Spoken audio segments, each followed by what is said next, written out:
CD Projekt Red just cannot catch a break. Their entire company might be being held ransom right now. Anthem may be on its final legs. Google Stadia has some really interesting announcements for everybody. And on top of that, we got Warner Brothers Game Studios making some pretty fucked up moves.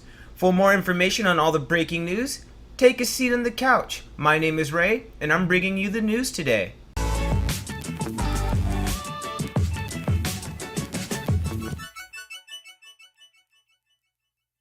What's going on, my couch family? It's me, your boy, Ray. And first things first, if you guys go on to find any of this useful or entertaining, please consider leaving a like. And also, if you want to join us on the couch for the way of gaming news, reviews, let's plays, and discussions, go ahead and hit that subscribe button and bell icon for more. So we do got a lot to go over today, so we're just gonna jump headfirst in. And our first story is Anthem. Now, Anthem is a game that hardly needs an introduction. It had one of the worst launches in memorable history, or I guess CDPR is taking over that title.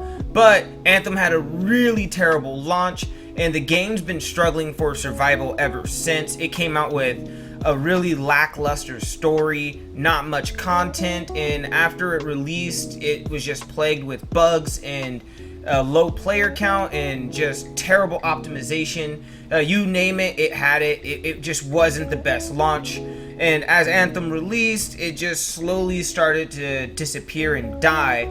And well, everyone who's still interested in Anthem more or less was waiting on the rumor that BioWare was going to come out and re-release it in a way and give us like Anthem Next, which was supposed to bring the game life again. Well, coming from Bloomberg, it seems like that may not be the case. Reading an article from Jason Schreier, Electronic Arts to decide fate of Anthem game this week. Electronic Arts Inc. will hold a meeting this week to determine whether it will continue trying to create a new version of the failed online game Anthem, according to 3 people familiar with the matter. Anthem, a multiplayer game by the EA-owned developer BioWare, launched in February 2019 to poor reviews. In the following months, BioWare put together a small team to overhaul the game. Executive producer Christian Daly wrote 3 blog posts last year outlining some of the big changes planned, but in December, Daly left the Anthem team as part of a BioWare management shakeup, leaving the project's fate in question. This week, EA executives will review the latest version of Anthem Next and decide whether to expand the team or abandon the project, said the people who asked not to be named discussing private information. The Anthem Next team includes about 30 people, BioWare said last year. People familiar with the project said it will need to expand to at least triple that in order to produce new content and continue attempting to overhaul the game. EA has not yet indicated whether it's willing to commit that kind of budget to revive a maligned game. So I'm hoping Anthem can pull through. I think it had a lot of potential. The game's one thing I did love about it was flying. I think if they tightened up, added some content, and really worked at it, they could definitely make it work. It just has a lot of potential, but that's all it is right now, potential.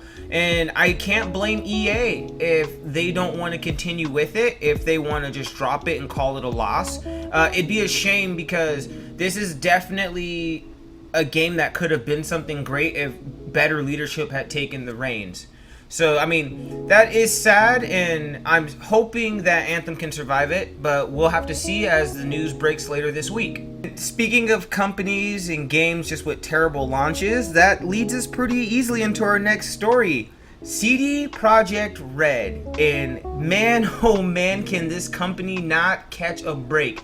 Just as it seemed as the bad news train had finally come to a stop, it started chugging along again, and this is the most crazy story yet. It appears CD Projekt Red has been hacked, had a lot of their information stolen, and are currently being held hostage, or at least held for ransom. Our next story is coming in from Forbes, written by Paul Tassi, and it's titled CDPR Hacked, Cyberpunk 2077 Source Code Held for Ransom. CDPR's bad past year continues to get worse. Early this morning, the company announced it had been the victim of an extensive hack, one that has come with a ransom demand they will not meet, and instead they have turned over all relevant information to authorities and are taking steps to mitigate the damage. While they say that they believe no customer information was leaked, the potential extent of the damage is large, particularly if the hackers release the information they claim to have, which is all summed up in the following ransom note that I thought at least for a moment was a parody, but it's not. The note publicly posted by CDPR reads, before I read that, holy shit, Jesus, I feel really bad. I feel really bad for CDPR. Because, maybe not for the leadership. I just can't express how bad I feel for the developers, because if you play Cyberpunk 2077, you can see there was love in it. You can see that people who put effort and time into it cared, and I feel bad for the artists, the deck plate workers, the low-level developers, that this is how their work's getting treated, and this is how it will forever be remembered. 7 years of their life to this, and I do feel for them. Another thing, and this is just my opinion, this is just my opinion here, I don't know if we can trust CDPR if nothing important was stolen. They say that no personal information was taken, and I'm kind of inclined to believe them, but at the same time, they haven't yet been the most honest company. So I'll be keeping a close eye on things, and I'll report to you guys what exactly was taken, or if that ever does release. Hopefully not. Hopefully the authorities are able to handle this, but I don't think CDPR honestly has earned the benefit of the doubt. I'm giving them it because I'm an optimistic person, but I don't believe they've earned our trust, or at least blind trust. So anyways, let's go ahead and read this crazy ransom note, because like Paul Tassi said, I also thought this was a parody. I thought this was a joke, but this is real, and oh boy, let's read it. So the letter reads, "Hello CD Projekt. Your have been epically pwned. We have dumped full copies of the source codes from your perforce server for Cyberpunk 2077, Witcher 3, Gwent, in the unreleased version of The Witcher 3. We have also dumped all of your documents relating to accounting, administration, legal HR, investor relations, and more. Also, we have encrypted all of your servers, but we understand that you can most likely recover from backups. If we will not come to an agreement, then your source code will be sold or leaked online. And your documents will be sent to our contacts in gaming journalism. Your public image will go down the shitter even more, and people will see how your shitty company functions. Investors will lose trust in your company, and the stock will dive even lower. You have 48 hours to contact us." Jesus Christ! Oh my god, this is so edgy, I almost cut my tongue reading it. Wow. Okay, so this is real. This is real. 2020 was nothing. 2021 is coming out punching the wall. Like, holy fuck. This is exciting. I don't have anything to say, but geez, it sounds like CDPR is getting owned by a group of disgruntled 13-year-olds. So let's see how this turns out for them. I'm kind of interested to see what comes of this. I think it's a shitty thing they're doing, but fuck. This is real. So best of luck to CDPR. Hopefully the proper authorities can handle this. CDPR did address this on Twitter. I'll put a screenshot up of their addressment here. Give you guys all a chance to read it. You can pause it, read it. I'm not gonna go all the way into it, but more or less they're saying they're not gonna negotiate with cyber terrorists and everything like that, which in a way is kind of funny, because the fact that they're fighting a very cyber group that's attacking them is in a way kind of cyberpunky, like almost like the voodoo boys themselves have come out to fuck them over. But not to make lighthearted of this, I really do hope the proper authorities can help handle this, and I wish CDPR the best in getting this crazy situation under control. Because as we already know, the gaming world is competitive enough as it is without cyber terrorists trying to take down your company. And speaking about the gaming world being competitive, we got a lot of people trying to jump in and underestimating how hard it is to be a competitive company within gaming. We have Google, which joined in with Stadia, and they made some pretty cool promises at first. The idea of cloud gaming, in my opinion, was dope. We all thought, at least I thought, and I think a lot of my friends thought, it was going to be like Netflix with gaming, where yeah, you hop on and then you click on this service, you pay like $10 a month, and then you have access to all these games. And that more or less was a lie, or not even a lie, that just wasn't what they were talking about. Google Stadia is more or less like Steam. You pay up, except you also pay a subscription, and then you also got to pay full price for the games. I guess it's kind of cool you could play between different screens, but it was more or less a ripoff because it just wasn't as good of a launcher as launchers out there like Steam. And on top of that, Xbox, which has a cloud service gaming, is just doing it way better. So Google Stadia has just been struggling to keep up and has been falling behind, and everyone's been kind of waiting to see what Google was going to do to kind of ramp up its competitiveness, how Google was going to try and be more competitive. We're just going to use a different word here. But anyways, Google came here and they released a blog post, and it reads, focusing on Stadia's future as a platform and winding down SG&E, or Stadia Games and Entertainment. We launched Stadia with the goal of making our favorite games instantly available wherever you want to play them. With the recent successful launch of Cyberpunk 2077 on Stadia, gameplay on all types of devices, including iOS, growing our slate of YouTube integrations and our global expansions, it's clear that Stadia's technology has been proven and works at scale.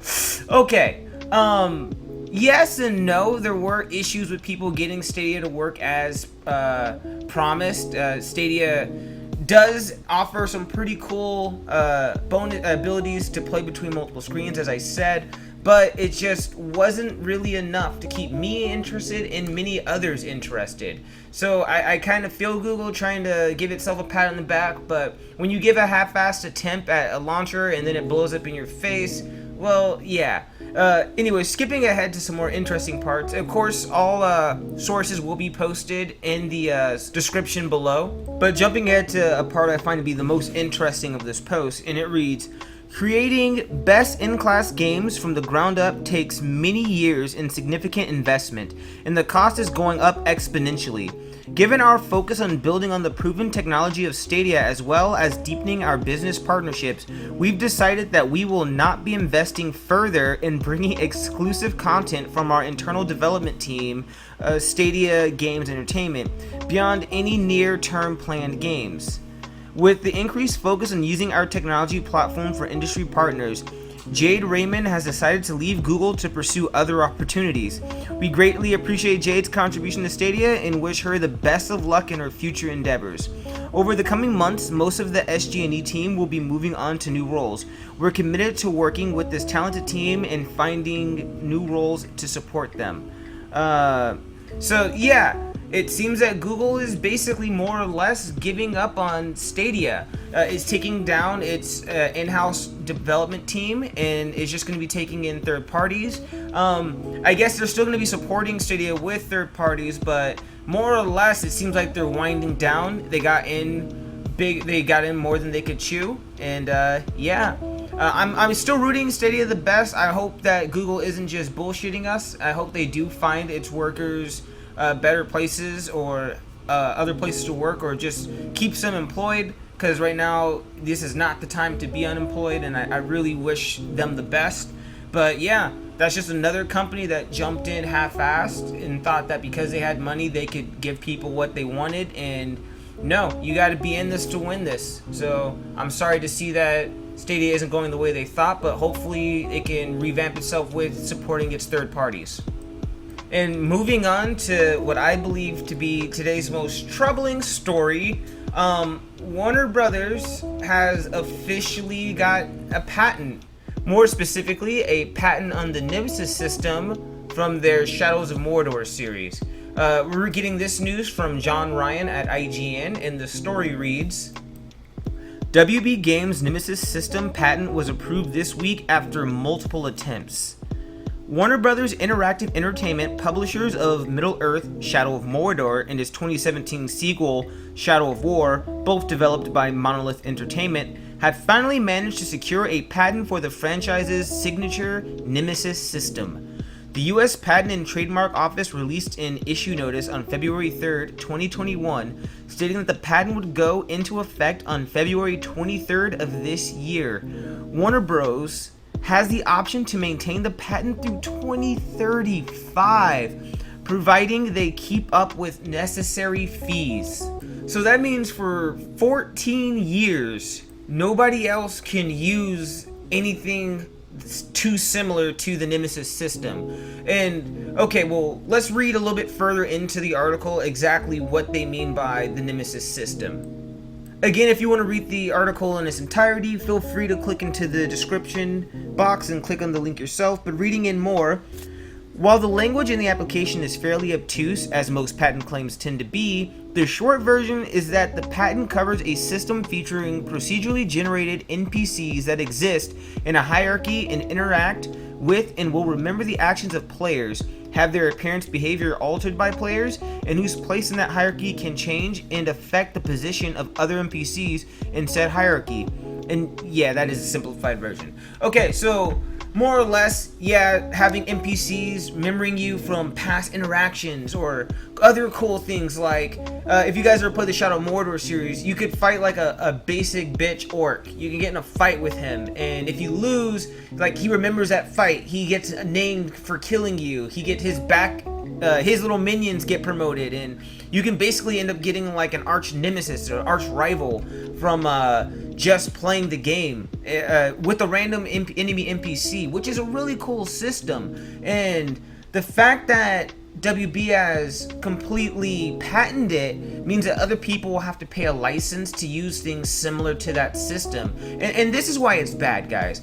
Gaming as a whole is an art form. Game design is an art form. I don't care what anyone says. So when you patent that out and you require people to pay a license to use it, 9 times out of fucking 9, nobody's gonna want to use it. Either 1, they'd rather just do something else and they don't want to pay money for it, or 2, they're too poor to afford the license. And that's where I get really concerned, because while AAA games keep on disappointing us left and right with the Anthems, the 76s, the No Man's Sky, which was more of a AA release, but still was super hyped, or even the Cyberpunk 2077s, every indie game comes out with a Celeste, a Shovel Knight, a Terraria, a Stardew Valley, a Binding of Isaac, and so on and so forth. And then that's what makes me nervous, because when you start to limit it and limit who can use art, then the art just stagnates and dies.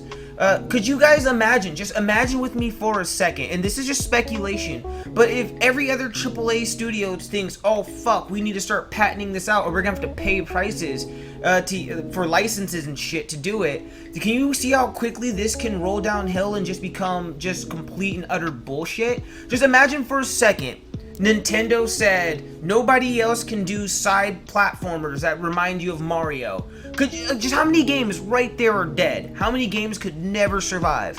What if Capcom said any kind of fighting game is off limits now? Just picture the bullshittery that comes from there, and so on and so forth. And gaming companies will do it. These big titans of industry will definitely do what they feel they have to do to protect their licensing. They're in it to make money. And indie games, in my opinion, is where the art is still alive, where it's not really about the money. It eventually will be as you grow bigger and things get lost, but indie games is where it's at. That's where the soul of gaming, in my opinion, is. And if this just continues on and it becomes everyone's buying patents, then all those people who want to become game developers, who want to get their art out there, who want to make something in this amazing, fascinating, just innovative world that we all love, then if that gets patented out and you have to license and pay and it becomes a rich man's game, then the art just dies. And that's what I'm worried about. I'm worried about what can become of this if this becomes popularized, and if we don't push back against this. I don't know what we can do, but We'll have to see how Warner Bros. Handles this in the coming days. This is concerning. But yeah, well, and that's also all I have for you guys today. What are your thoughts? What do you think about the patent with Warner Bros? What do you guys think about CDPR being held ransom? What do you guys think about Stadia finally giving up, or not really giving up, but silently giving up? And do you guys hope to see Anthem just come back, fists of glory blazing in triumph with the No Man's Sky-like comeback? I don't know. Let me know in the comment section below. I read all the comments and I get to them as soon as I can. I do work full time and so does Dylan, so we do our best to respond, but we will get back to you. But I hope you guys found this interesting, and if you did, please leave a like. If you want to see more in the way of gaming news, reviews, let's plays, and guides, join us in the couch. Hit that subscribe button and that bell icon for more. But until next time, my name is Ray, and you've all been awesome. I'm out.